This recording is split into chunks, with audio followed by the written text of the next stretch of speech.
You hearing it no? No, miss. You hearing it no? No, miss. No, miss. Really? Miss, did you share your audio?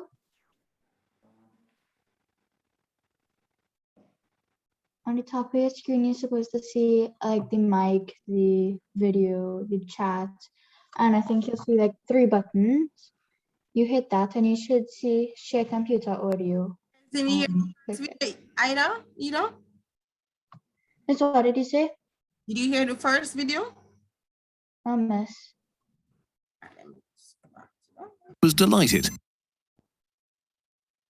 Miss, I just heard it. I don't know if anyone else heard it. I heard All it. right. Our oceans sustain life. You guys want to watch about this one or just move on to the next one? Miss, Back.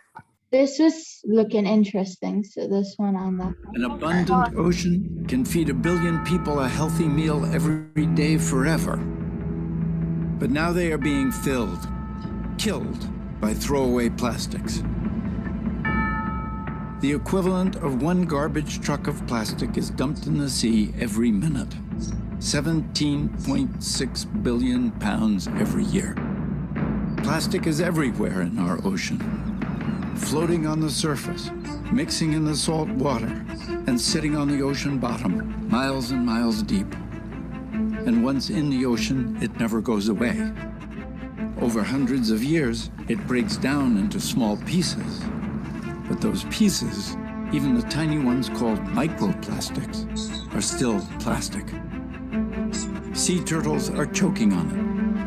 Scientists say that over 60% of whale and dolphin species are affected by it. Zooplankton, the base of the ocean food chain, eat it. And so do we. It's in the water we drink. It's in our food. Microplastics have been found in our salt, our honey, and our beer. And sometimes even in the air we breathe. Companies are choosing to make something that will be used just once, from a material that lasts forever. If you don't like what throwaway plastics are already doing to our world, brace yourself. We face a tsunami of throwaway plastic in our and the ocean's future. 4 times more plastic will be produced between now and the middle of the century than has been produced in all of history. 4 times more. What can we do? Recycling? Of all the plastic ever generated as of 2015, only 9% was recycled.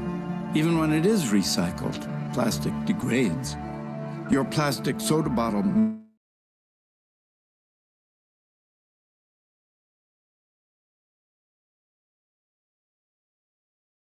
choice, a plastic-free choice. This is not hard to imagine. Indeed, some responsible companies are already leading the way. There are throwaway plastic-free aisles in supermarkets.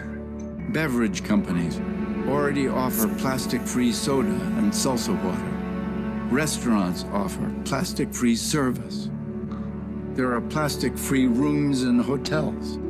An airline is now offering a plastic-free flight. And Oceania and our allies are winning plastic-free victories. Following campaigning by Oceania, Peru passed a law that keeps plastic out of national parks and beaches. Belize is getting rid of styrofoam. And the European Union has mandated reductions for throwaway plastic throughout its 28 member countries. But with your help, we can do more. Together, we can create a movement to reduce throwaway plastic. We can make sure we're all given real plastic-free choices. We can help our cities, towns, schools, and workplaces establish zones that are free of throwaway plastic. Let's stop plastic pollution from wrecking our beaches and our oceans, and have healthy oceans that delight and sustain us for generations to come.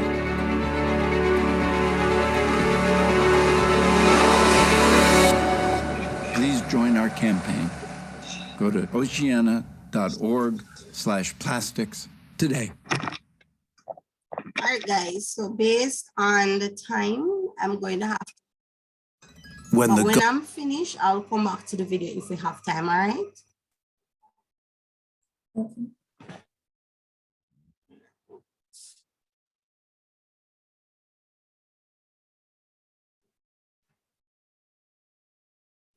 All right, guys. So what's the real problem with microplastics? All right. Let me ask you guys to. So one of the real problems with microplastics is that you can't really see them. So when they wash to the sea. So when so let's say microplastics are covered on a dead fish, and another animal which eats that fish doesn't see the microplastics on it and eats it and dies. All right, what was the next person saying? Good job. What was the next person saying? Animals would choke on the plastic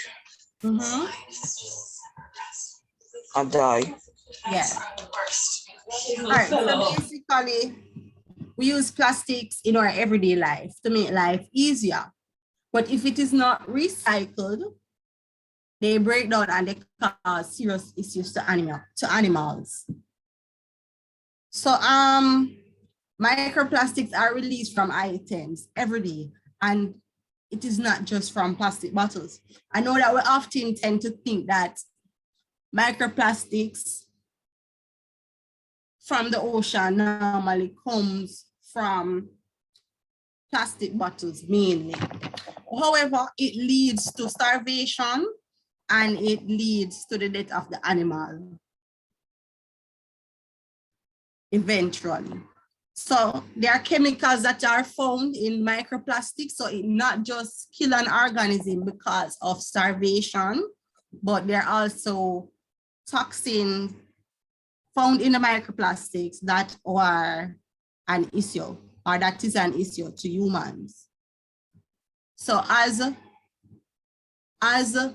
someone said earlier, it is found in our food chain. So it goes for as far as, or it comes as far from the zooplankton, which ingests the microplastics, and then they are eaten by fish, and we eat the fish or we eat the bivalves, right?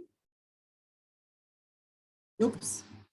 So a study was conducted, and they found the first microplastic.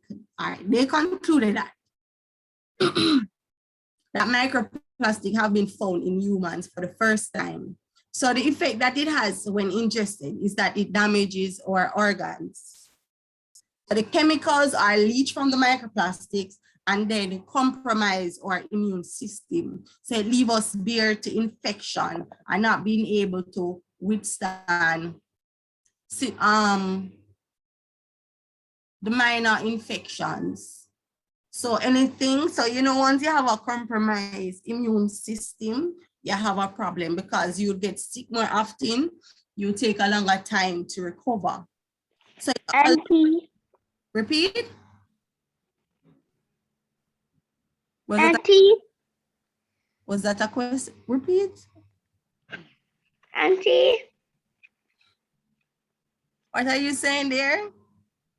It's me, Adam. Okay, hi Adam. How are you today? I'm fine. You're fine? Are you learning? Yes. That's very great. All right. I'm gonna continue now. Okay.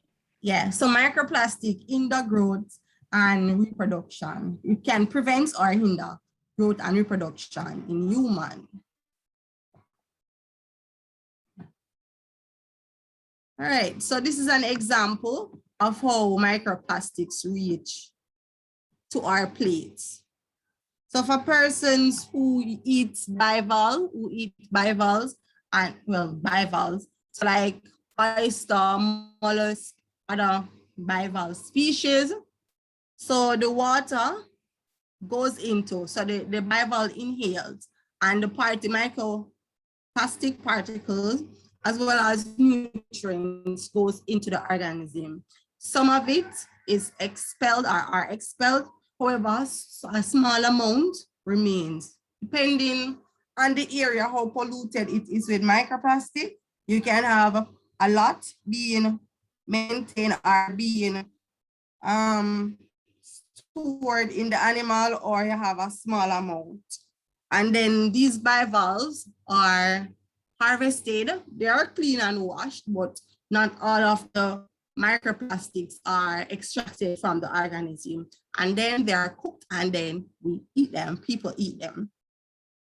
So as the video mentioned earlier, research have shown so far that microplastics are found in that should have been there, in our beer, in our honey and sea salt, as well as the water.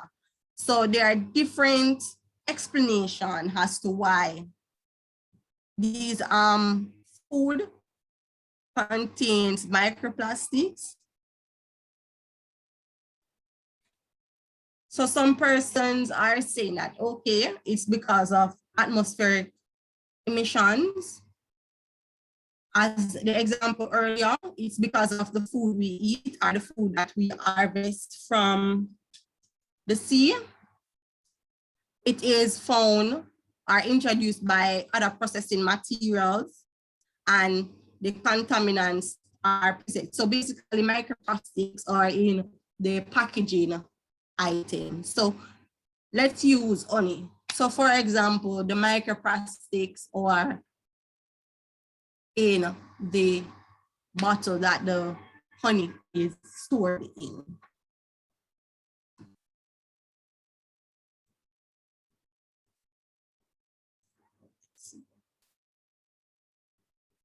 All right, so talks about plastic. So every year, they are increasing amount of plastic. So since 1950, around 30 billion tons of plastic have been produced worldwide.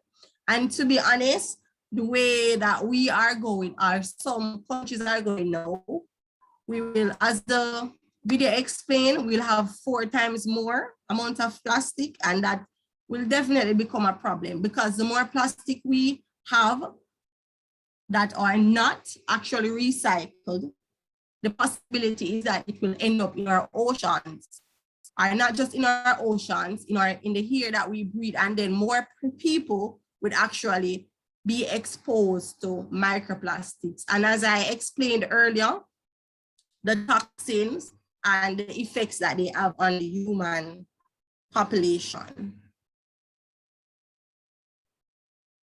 So 73% of litter worldwide is plastic. So 1 million plastic bottles are bought around the world every minute. So you can see how this can become a problem. 1 million plastic bottles every minute. So it says that 2 million plastic bags are used every minute. So you guys have known, or should have been aware, the fact that Jamaica had banned single-use plastic bags. And this is a reason, or this aids somewhat to reduce the amount of plastics that we see in our gullies that will eventually lead to our ocean, and all the effects that we mentioned earlier. Right.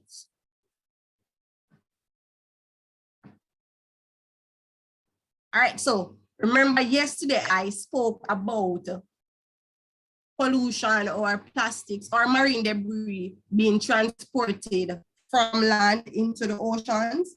So this fact is saying that 90% of plastic polluting our oceans is carried by just 10 rivers.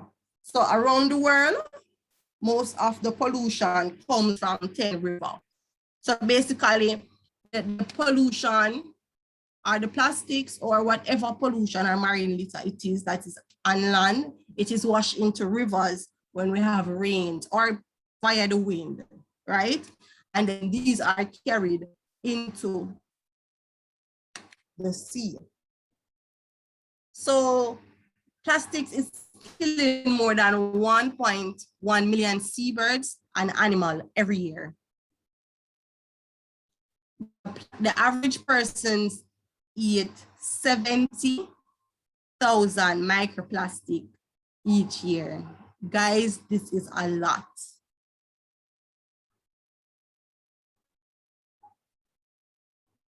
So over the past 50 years, the world plastic production have doubled. So I'm going to go back to the video.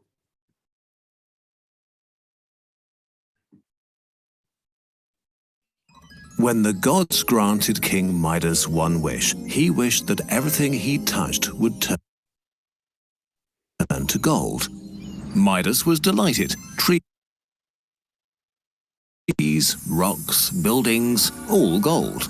But soon he found in horror that his food turned into gold as well. When he hugged his daughter to soothe his pain, he realized his mistake too late. The richest man in existence was starving, heartbroken, and alone. Humanity got a similar wish granted when we learned how to turn brown, stinky goo into magic. Plastic. Cheap, sterile, and convenient, it changed our lives. But this wonder of technology got a little out of hand. Plastic has saturated our environment. It has invaded the animals we eat, and now it's finding its way into our bodies.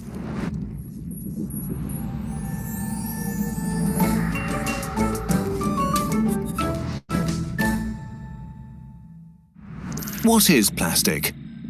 For most of our history, humans used stuff we found in nature to build the things we needed. But the invention of plastic roughly 100 years ago completely changed our world. Plastic is made from polymers, long, repeating chains of molecule groups. In nature, polymers exist everywhere. The walls of cells, silk, hair, insect carapaces, DNA. But it's also possible to create them. By breaking down crude oil into its components and rearranging them, we can form new synthetic polymers. Synthetic polymers have extraordinary traits. They are lightweight, durable, and can be molded into almost any shape. Not requiring time-consuming manual work, plastic can be easily mass-produced, and its raw materials are available in vast amounts and incredibly cheaply. And so the golden era of plastics began. Bakelite was used for mechanical parts, PVC for plumbing, electric gears and cases, acrylic as a shatter-resistant alternative to glass, and nylon for stockings and war equipment. Today, almost everything is at least partly made from plastic. Our clothes, phones, computers, furniture, appliances, houses and cars. Plastic has long ceased to be a revolutionary material. Instead, it became trash. Coffee cups, plastic bags, or stuff to wrap a banana. We don't think about this fact a lot. Plastic just appears and goes away. Unfortunately, it doesn't. Since synthetic polymers are so durable, plastic takes between 500 and 1,000 years to break down. But somehow, we collectively decided to use this super tough material for things meant to be thrown away. 40% of plastics are used for packaging. In the US, packaging makes up 1/3 of all the waste that is generated annually. Since its invention, we have produced about 8.3 billion metric tons of plastic, 335 million tons in 2016 alone. More than 6.3 billion metric tons of plastic have become waste since 1907. Piled up in one place, that makes a cube with a side length of 1.9 kilometers. So, what did we do with all this waste? 9% was recycled, 12% burned, but 79% of it is sticking around still. A lot ends up in the ocean, around 8 million tons a year. That's so much plastic in the ocean by 2050. Because it's everywhere, marine animals keep getting trapped in plastic and swallowing it. In 2015 already, 90% of seabirds had eaten plastic. Many animals starve with stomachs full of indigestible trash. In 2018, a dead sperm whale washed up in Spain. He had eaten 32 kilos of plastic bags, nets, and a drum. While this is tragic and makes for great magazine covers, there's an even more widespread, invisible form of plastic: microplastics. Microplastics are pieces smaller than 5 millimeters. Some of them are used in cosmetics or toothpaste, but most result from floating waste that is constantly exposed to UV radiation and crumbles into smaller and smaller pieces.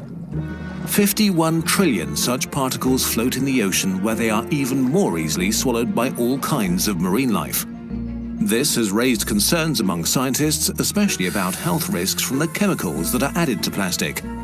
BPA, for example, makes plastic bottles transparent, but there's also evidence that it interferes with our hormonal system. DEHP makes plastics more flexible, but may cause cancer. It would be pretty bad if microplastics are toxic because they travel up the food chain. Zooplankton eat microplastic. Small fish eat zooplankton. So do oysters, crabs, and predatory fish. And they all land on our plate. Microplastics have been found in honey, in sea salt, in beer, in tap water, and in the household dust around us. 8 out of 10 babies and nearly all adults have measurable amounts of phthalates, a common plastic additive, in their bodies. And 93% of people have BPA in their urine. There is little science about this so far, and right now it's inconclusive. We need a lot more research before panic is justified. But it is safe to say that a lot of stuff happened that we didn't plan for, and we have lost control over plastic to a certain extent, which is kind of scary. But just to make sure, we should simply ban plastics, right? Unfortunately, it's a bit more complicated than that.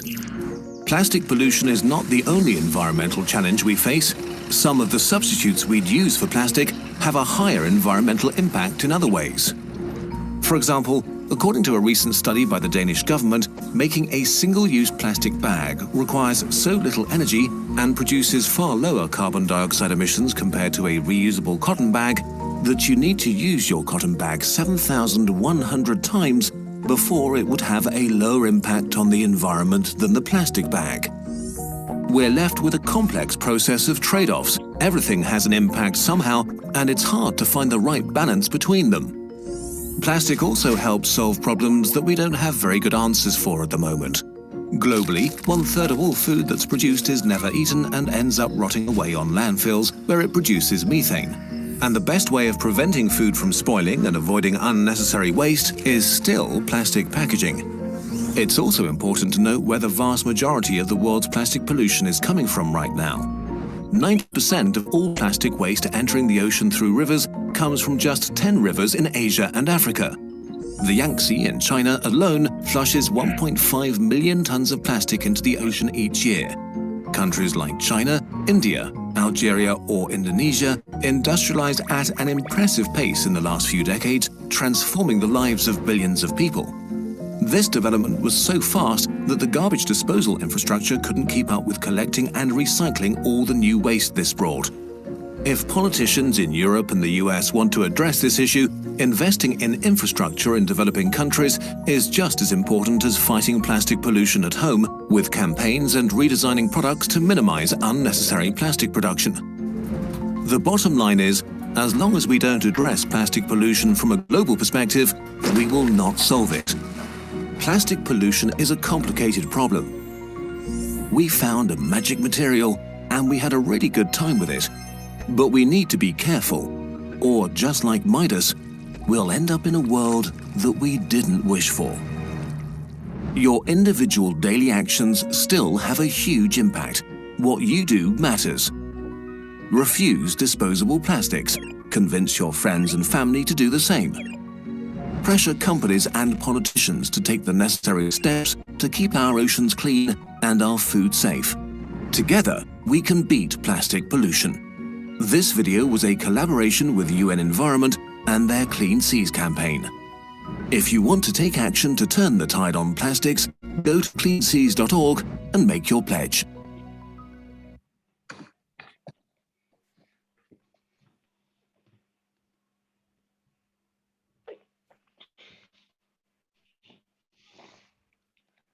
All right, guys, so now that we have about microplastics, we have heard about the negative impacts. Now we can talk about how do we reduce the impact, effects of microplastics. So you reuse your plastic, so you have reusable plastic bottles, reduce the amount of plastic that you use. So for example, you're going to the shop, have, for example, if by any chance you have a plastic bag, so when you use it, do not throw it away, you actually save it to use again and again, as instead of using plastic, you just use a reusable bag. So that bag will help to reduce the amount of plastic by carrying that bag every time and recycling.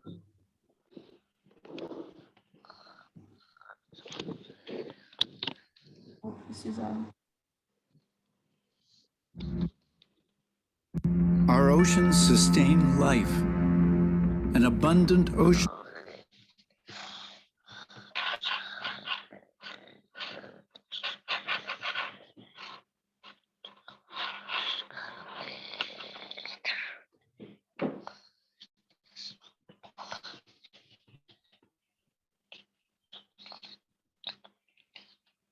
Oh, sorry. Guys, did you hear anything I just said? It's your cracking up in this I was talking and I was talking and I was talking. All right, so the ways in which you can reduce the effects of plastics in our ocean by reusing plastics that you have, right? So you have reusable plastic containers that people normally use for water, so water bottles. So you have reusable containers, not single-use plastics. So you reduce the amount of plastics that you use as well as you recycle the plastics that you use. Instead of throwing it in the garbage, you know that it will be going to get burned. Just get up all the plastics and your neighbor's plastics, and then you go and bring them to the recycling center. All right, so guys, we have about, well, 1 minute. And somebody tell me a way in which from now on, they will be able, or they will help to assist in lessening the effects of microplastics in our oceans. So what are you going to do to reduce your plastic usage? Reuse plastic bottles and recycle them. Okay. Reuse and recycle plastic bottles. All right. Make sure you actually do it and not say that you're Look how long I have been doing that, Miss. I have been reusing plastic and recycling plastic bottles for how long now? All right, that's great. You know what you can do now? You can encourage your neighbors to do exactly what you are doing. So you can tell them about the effects of microplastic and the fact that it is being introduced to humans now. So it does not just, it's not just affecting the ocean and the ocean organism, but is it actually coming into the human system? So guys, next thing that we can do to reduce the amount of plastic is to educate people about microplastics, and not just plastics in general, marine debris and the effects that it have on our ecosystems as well as our human health and how it is affecting animals in the sea. All right, guys?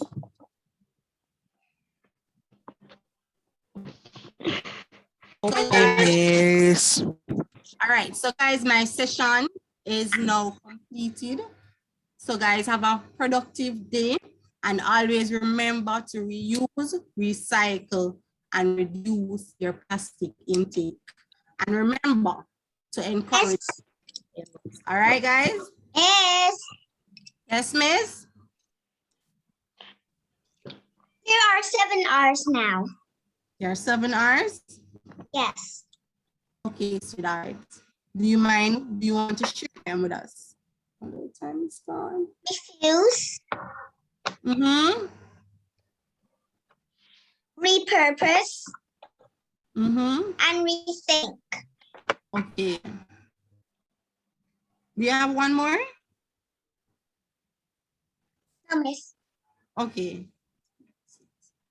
All right, guys. So make sure you rethink about not using plastics. All right. So if you think that you have no control over it, just remember to reuse and recycle.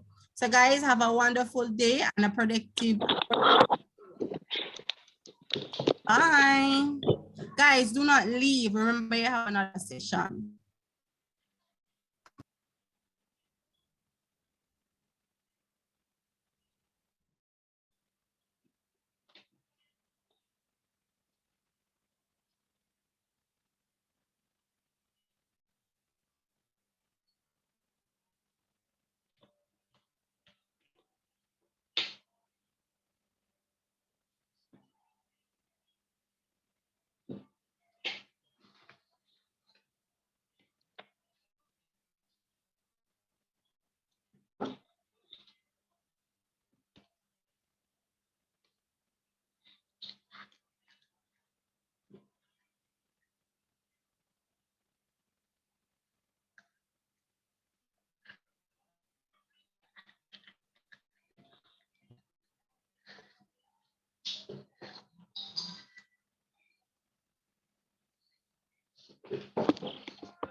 All right, good morning again, campers.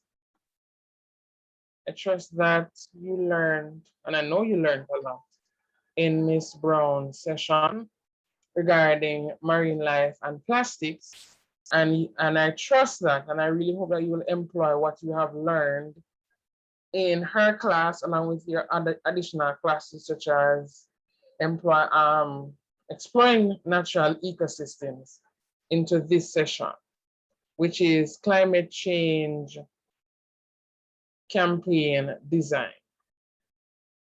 So anybody want to tell me what they think a campaign is?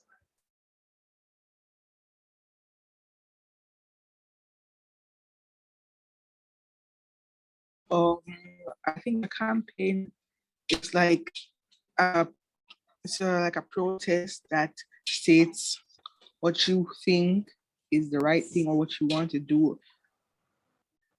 Most definitely, Jermaine. You're essentially advocating for a cause. Anybody else?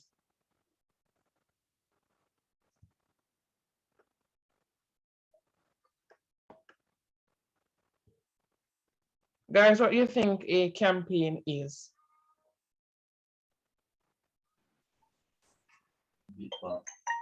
Alexandria, you were saying something? No, man. No, sir. Okay. So essentially a campaign, as Jermaine was saying, is based on the term advocacy. And advocacy is essentially formed on 3 building blocks, as you will see here. Yes. So advocacy is built on 3 building blocks: support, action, and a specific cause. So essentially you're supporting a cause with your action. And the cause that you are supporting must be specific.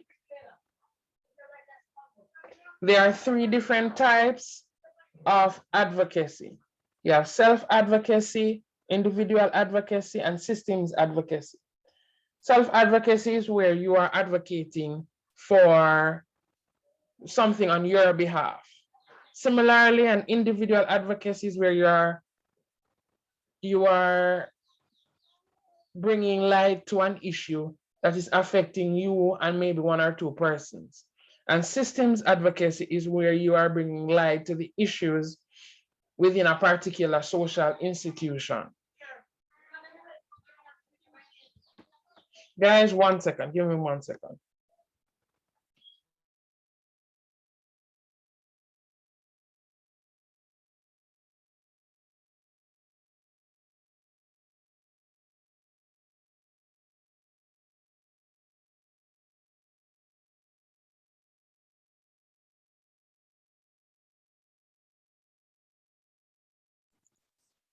Hello? No one's talking. Yes, Yes, no I'm one's back. talking.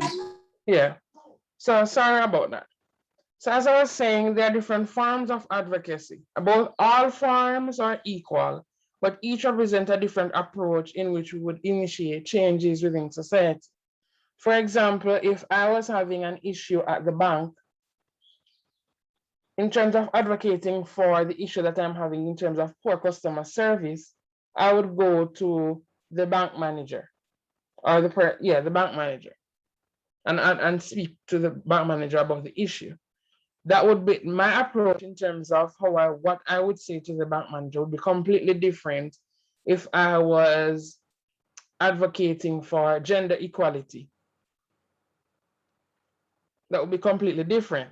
Gender equality would mean I would be speaking to, for example, speaking to a specific organization, not 1 person, and that campaign can be sometimes that form of advocacy sometimes can be a big initiative or it can be a small initiative, but it would be less personal and it's more about the collective. So you're not thinking about yourself only, but you're also thinking about the issues faced by the collective.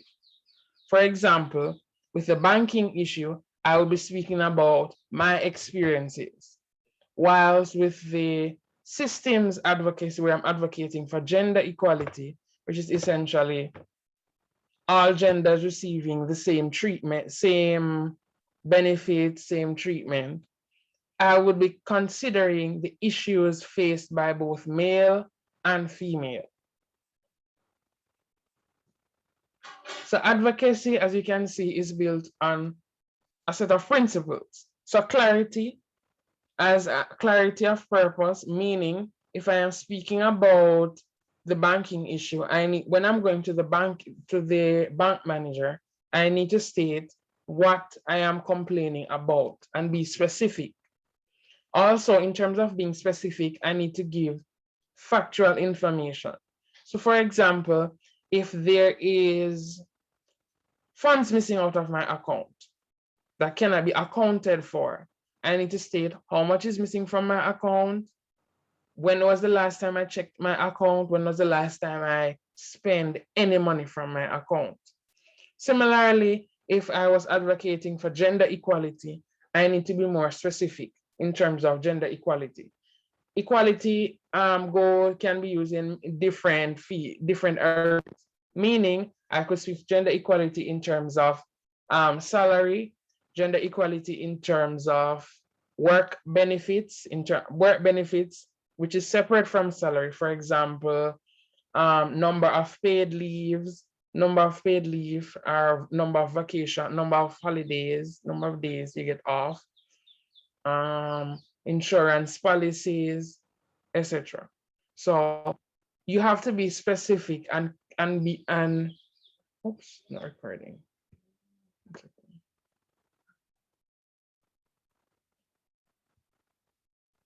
Oh, it's actually, you have to be clear about what you're campaigning or advocating about. Additionally, you need to empower the group or the minority group that you are speaking to. So while you are advocating for the issues that you're advocating or bringing light to the issues faced by this community, you cannot degrade the community while doing so. And this is where language plays a key role. So you can describe the issues being faced by the community without defacing or degrading the persons within the community. So that is where language comes into play, and also preparation, knowing what you're going to say. Additionally, you need to be confidential about some of the experiences that you are aware of, because it's not everything you will say publicly. For example, if you're having a campaign about gender equality, an experience where, for example, a woman was,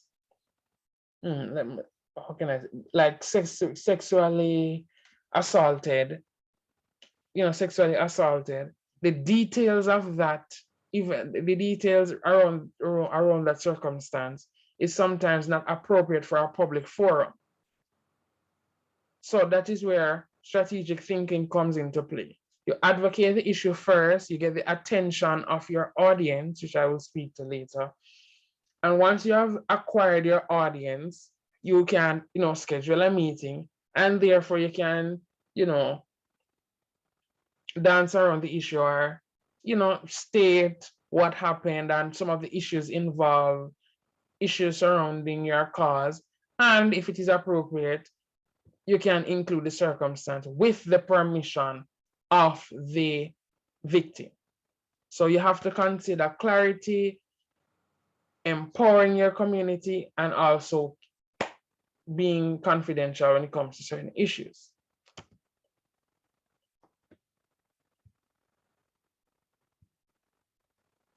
So when it comes to being an advocate, there are certain skills that are required. So good communication skills in terms of speaking, writing, being analytical, researching the issue, understanding your audience, and also the community that you're advocating for in terms of the diversity of the issues being faced by the community. Also being creative. For example, in terms of, you see creativity when at its best when it comes to advocacy. So you see campaigns, you see documentaries. In terms of advocacy, you see campaigns, you see documentaries. Advocacy can come in the form of short films, even in protest. There are different ways in which persons can, you see creativity in protest in terms of sometimes what is written on their placards or on their signs, what they wear, how they approach their target audience in the protest, which can be peaceful or sometimes violent, which is not the answer most of the times. All the time, violence is not the answer. So you need to be creative and also be logical in terms of how you are approaching the issue. Because if you don't have a solution, it don't make any sense. So advocates, we'll see them in different fields ranging from political, legal, social care and inclusion. So political, as everybody can relate to this, whether you're from Trinidad, Jamaica, or the Eastern Caribbean. You always see persons within their community, or for example, a particular community or parish who is not being represented by their political representative. You know, you see them on the news, complain, advocating, or bringing light to the issues being faced by their community and the lack of response from the government. Social care, we see it in terms of social justice when there's, like, for example, the innocent, like, you know, killing of a child. You see advocacy in terms of social justice. Somebody's saying something, Justin? I didn't say anything. Okay. You will also see it in terms of inclusion. Also, yeah, inclusion, and also in social care. I don't know in Jamaica, and the persons are on social media. Did you guys see the protest that occurred on Independence Day in front of the US Embassy? Nobody watch news? Jermaine? Yes, sir. Did you see the protest that occurred in front of the US Embassy on August 6th? Oh, no, sir. I didn't get to the protest. Essentially, you had the Love Care March, who was protesting about a particular August 6th is Jamaican Independence Day. Yes, that's what I said in terms of the protest that occurred on Independence Day. So essentially, if you read the Gleaner, or if you're on any social media networks such as Twitter or even Instagram, you would realize there was a particular religious group or religious affiliated group that was complaining about a flag that was being raised, that was being flown at the US Embassy. So that comes under political and also social care. Anybody can identify So which flag was flown at the US Embassy, sir? the rainbow flag. The what? The rainbow flag, which is the flag that represents the LGBT community. Which represents the what? The rainbow flag, which represents the LGBTQ, something like that, community. The LGBT what? Okay, it's representing a particular community that is often discriminated against. But the persons did not agree with the flag being flown on Independence Day. They saw it as a form of disrespect to the country and our beliefs. Well, some of Jamaica, some of the, majority of the citizens believe. Oh, so they wanted it to be flown on Independence Day? No, they didn't. They didn't want it to be flown Independence Day. Yeah. So that was a form. So where's the US Embassy located? Where was it located? It's on Hope Road. Oh. Yeah. So why didn't they want it to be flown on Independence Day? What's the problem with being flown on Independence Day? Because the issue was that I don't think the Jamaican flag was being flown. That flag was put up instead. So that is where the problem lies. And also in terms of when you consider the views of the country regarding the community and our religious beliefs, there was it's kind of conflicting with they see it as conflicting with for the embassy to be flying the flag.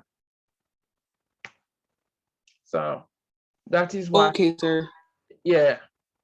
So that is just one issue. I mean, if you watch the news, and I know also in Trinidad, you will see issues where, for example, if there is anything where you have police brutality, any country at all, police brutality, you have some protests, which is a form of advocating. They're advocating for the human rights that they feel are violated by the police officer that are violated by the police officers. So there are human rights being violated by police officers. And as I If there was no police officers and there'd be more crime. repeat, If there was no police officers and there'd be more crime. would there be more crime? I would think so. Because they defunded the police. Repeat, Justin. Yes.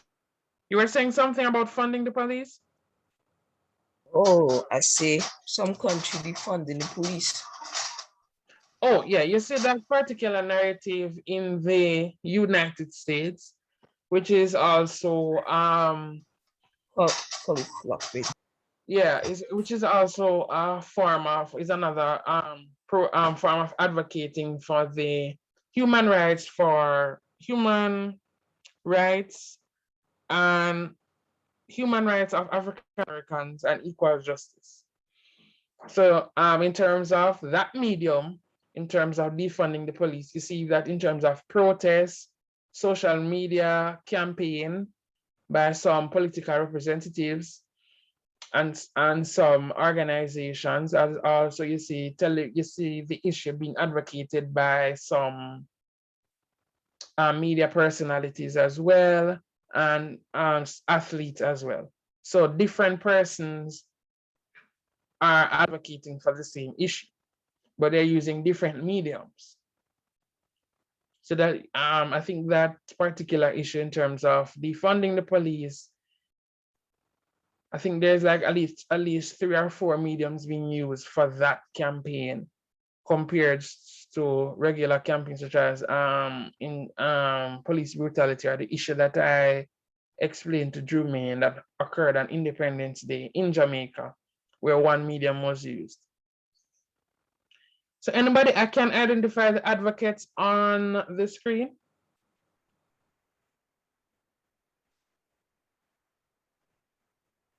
Nobody knows the gentleman on the bottom left, bottom right, my right? Malcolm X. No. Come on, guys. That's Nelson Mandela. Thank you, Waldron. That is Mr. Nelson Mandela, former president of South Africa, and he was a prominent leader in the apartheid movement, which essentially comes under social care and / social justice, where he was social justice and also political. Nelson Mandela. Yes. South Africa president. Yes, Alexandra, you're correct. So he was representing the South African citizens in terms of the racial and social injustice that they faced, and also the political dynamic that was involved in their injustice. So he's a prominent advocate for human rights. Additionally, anybody know the young lady who is now 16, but started her advocacy around age 11 or 12? I think age 12, 11. Okay, that's correct. Greta Thunberg. That is correct. Alexandre and Justin in the chat. Guys, if you don't want to, since some of you are a little bit hesitant with Justin, what did I do? That's not me? You direct that message to me? Nah, but that was she said. Oh, cool. Okay. Yeah. So you have Greta Thunberg, who is now 16, a prominent advocate for climate change. She is Swedish, and we will now, I believe, we'll now meet Greta. Since I don't think everybody is familiar with her work.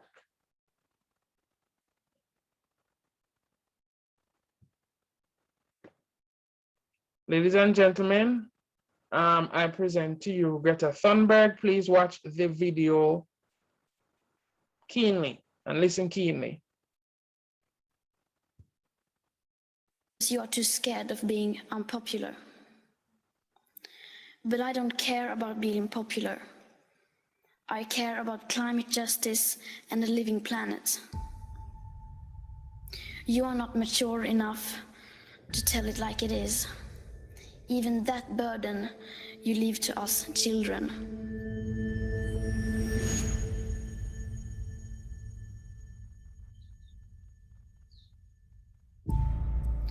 Our civilization is being sacrificed for the opportunity of a very small number of people to continue making enormous amounts of money.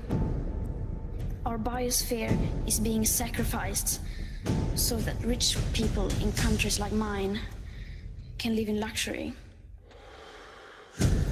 It is the sufferings of the many which pay for the luxuries of the few. And You say you love your children about You're in the audio? and yet you're stealing their future in front of their very eyes. Until you start focusing on what needs to be done, rather than what is politically possible, there is no hope.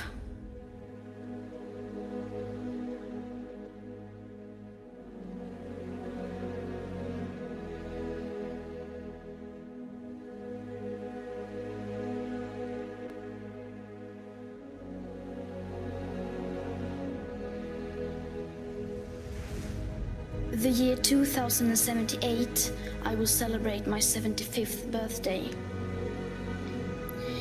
If I have children, maybe they will spend that day with me. Maybe they will ask me about you. Maybe they will ask why you didn't do anything while there still was time to act. You only talk about moving forward with the same bad ideas that got us into this mess, even when the only sensible thing to do is pull the emergency brake. And if solutions within this system are so impossible to find, then maybe we should change the system itself. We have not come here to beg world leaders to care. You have ignored us in the past and you will ignore us again. We have run out of excuses and we are running out of time.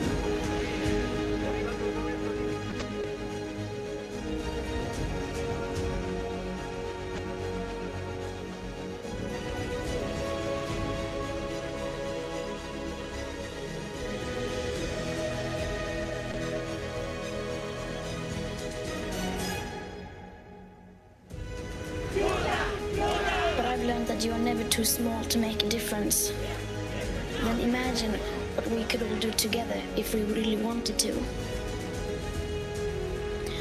But to do that, we have to speak clearly. No matter how uncomfortable that may be. We cannot solve a crisis without treating it as a crisis. We have come here to let you know that change is coming, whether you like it or not. Today we make a change! The real power belongs to the people.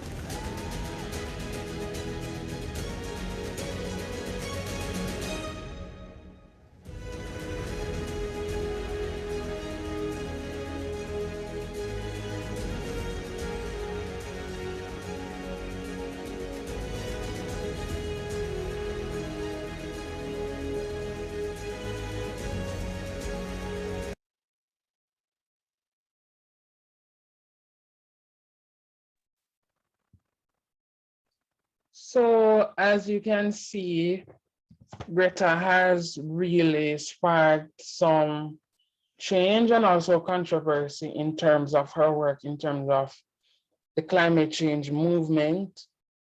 In 2018, she was named by Time Magazine one of the most influential, well, Time Magazine Person of the Year.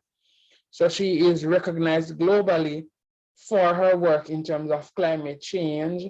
She has presented, I think, multiple times to government officials at UN Assembly meetings and climate change forums. I trust that based on the video, you realize that you're not too young to start and start a campaign and it being globally recognized. You have to be, as you can see, she started small in 2018 with every Friday. She'd skip school and she went outside of the Swedish parliament and protest. And it gradually grew until her friends recognized her actions and more persons of her age group and also government officials recognized her actions. Her work is, you would classify that as social care. So caring for the environment will come under social care in terms of advocacy and also systems.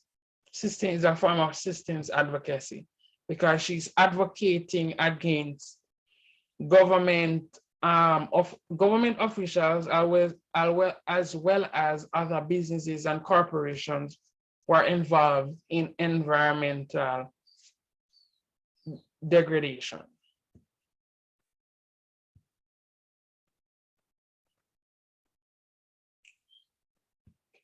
You are too scared of being unpopular.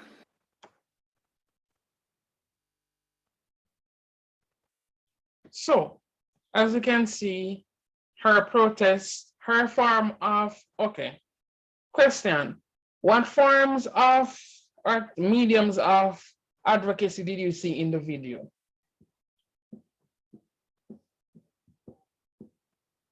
Anybody?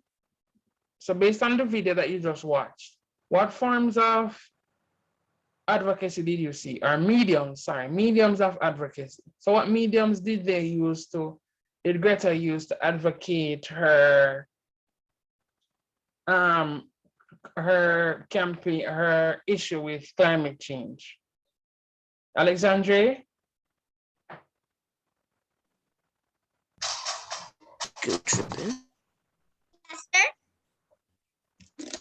What medium, or anybody else, or anybody want to help Alexandria, what medium did Greta use to present her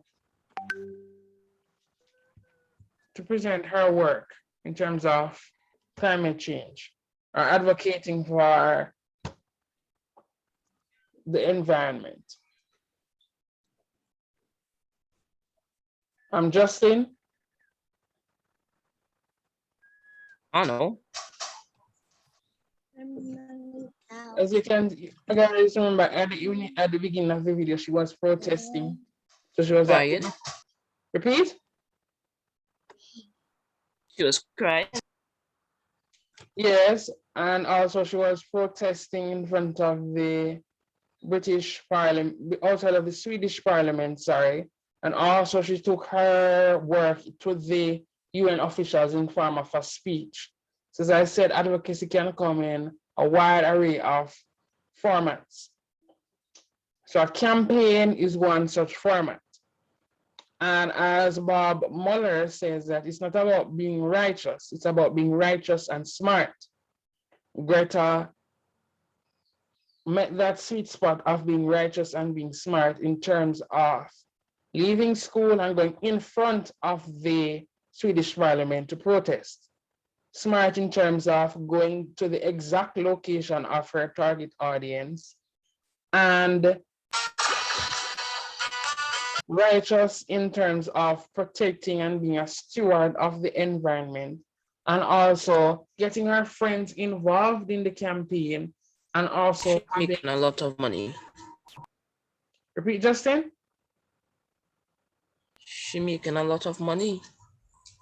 I don't know about money. I know that she's been globally recognized. I think the last thing. Does she have a yacht? Really? I know that she was. Yes. She's on a Vogue cover. That's the last thing I recognize, and she was receiving backlash in terms of what persons consider greenwashing in terms of just using climate change as a way to be popular. So that's a term you can look up, greenwashing. I did not know that she owns a yacht. I know that she has received multiple backlash, a lot of backlash globally for her work, but I did not know that.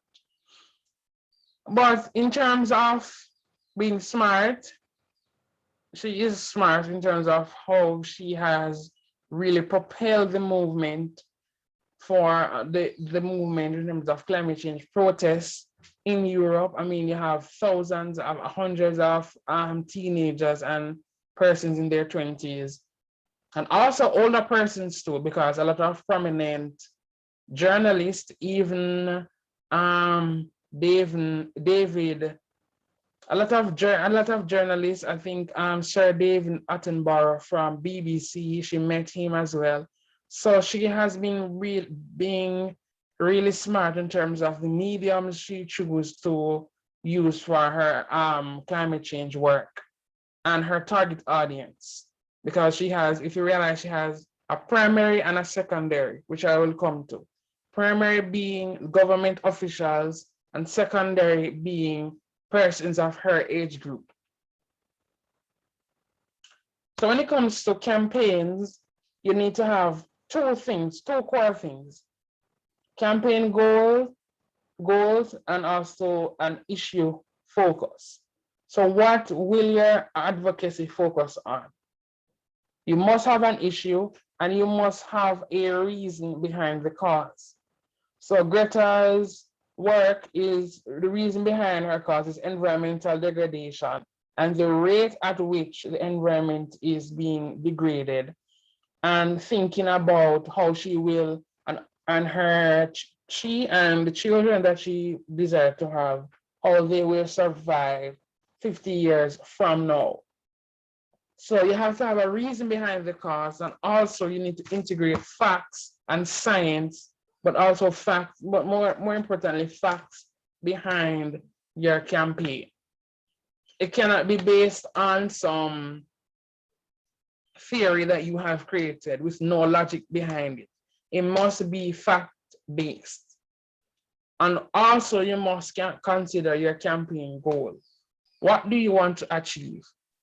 So at the end of the day, you must think of what your end goal is. And the goal must be realistic, must be concrete in terms of, must be specific, and must be measurable. I want to make a lot of money. Measurable. Justin, you don't like her. Do you? I'm based on your comments, I'm thinking that you're not a fan of her work. Am I right? Yeah. Yes, sir. What is the problem you have with her work, Justin?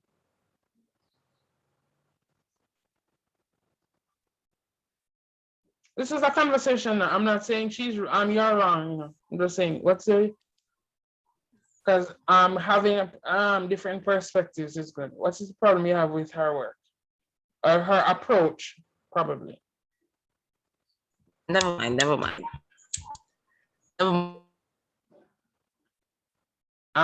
So you must be realistic. Some persons, a part of the backlash she has received. Okay, someone want to speak? Go ahead. Yes, sir. I also don't agree with everything. Or everything she goes by, because one, I think from seeing her, talks about politicians, she makes the politicians seem like they have to be gods. They have to be pitch perfect, and politicians are humans as well, and they're going to make mistakes. And I think that's what a lot of people forget in both, in any aspect. They expect everything to be perfect, the doctor to be perfect, the prime minister to be perfect, president to be perfect. But at the end of the day, they're humans, and a country and a person and a movement that criticizes them for the mistakes that they make is kind of a crappy organization. I agree. In terms of, I completely understand your point of view. In terms of sometimes, a lot of persons were saying she places a lot of emphasis on politicians and corporations, but at the end of the day, as Mahatma Gandhi says, that change begins with you. So what are the changes persons were saying? What are the changes she were making? Not saying she was wrong, but what are the changes she was making within her household? Justin, you were saying something? Your mic went on. No, I didn't say anything. Okay, you don't But have. she do have a yacht. Say, oh, you're stuck on the yacht thing. Anybody else have any comments? Waldron, Shanice, Cumberland. I think I have something to say. I found it very interesting with what George said. It's like we're dehumanizing them, and if I think the approach in every sense of the word, like the approach that we take to inform people or to get a rise, some form of change, it is not appropriate for the result that you want in the end. So, and I think what a lot of people do, they complain about the government, complain about different officials, but they don't give solutions, which is what you really want. So yeah, that's what I think. Yeah, I agree with you, Shanice, and the similar thing Rajan was saying in terms of sometimes when we go to the extreme, advocating can go to along with any other thing. Sometimes we go to the extremes and we end up causing hurt and damage in terms of dehumanizing the persons or the audience we are trying to target. And that can also defeat our goal or limit our actual goal in terms of implementing change. So you have to be careful or beware of the language that you employ in your campaign. So that's one of the factors that you guys will have to consider when you're creating your campaign, which you will do later, which you will start to do this afternoon.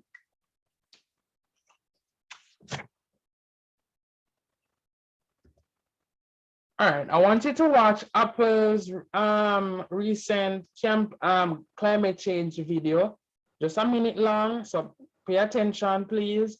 I want you to tell me what is Apple's goal, what was the tactic or strategy they used, if they use any persuasive strategies, and also what is the issue they're advocating about, and whose point of view are they telling the video from? So please pay attention. The video is a minute and I think 30 seconds.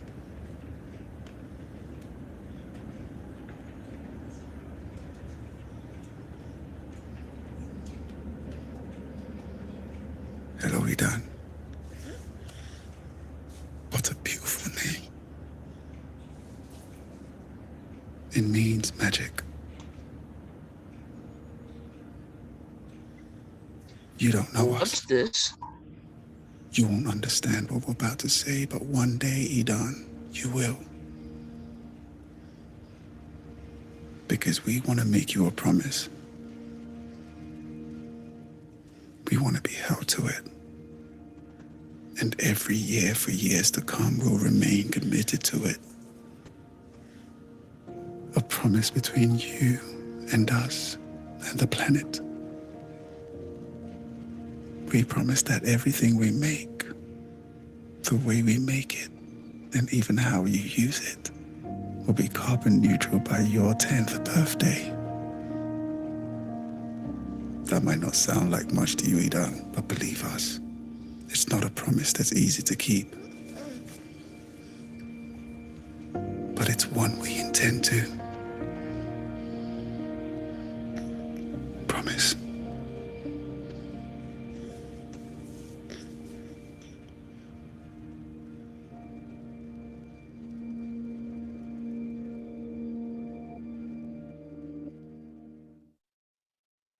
So that is Apple's, a part of Apple's 2030 vision.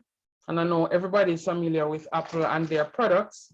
Somebody was asking what the video was about. I wanted you guys to watch the video and tell me now, one, what was Apple's campaign goal and what was the issue that they were advocating about?